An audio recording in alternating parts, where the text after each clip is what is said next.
السلام علیکم ورحمۃ اللہ وبرکاتہ۔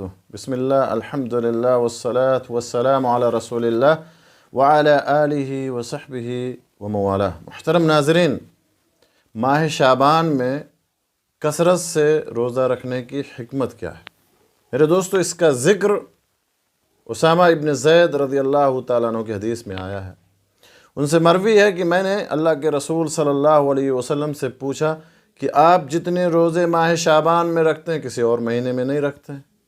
تو آپ صلی اللہ علیہ وسلم نے جواب میں فرمایا کہ ذَلِكَ شَهْرٌ يَغْفُلُ النَّاسُ عَنْهُ بَيْنَ رَجَبْ وَرَمَضَانَ وَهُوَ شَهْرٌ تُرْفَعُ فِيهِ الْأَعْمَالُ إِلَى رَبِّ الْعَالَمِينَ فَأُحِبُّ أَن يُرْفَعَ عَمَلِي وَأَنَا صَائِمٌ۔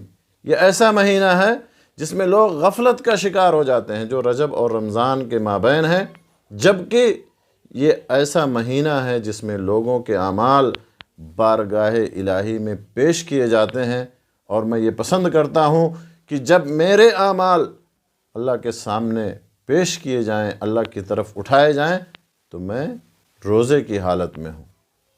تو میرے دوستو، یہ ہے ماہ شعبان میں کثرت صیام کی حکمت۔ اللہ سبحانہ و تعالیٰ سے دعا ہے کہ اللہ تعالیٰ ہمیں اس مہینے میں کثرت کے ساتھ نفلی روزہ رکھنے کی توفیق بخشے، آمین۔ وآخر دعوانا ان الحمد للہ رب العالمین۔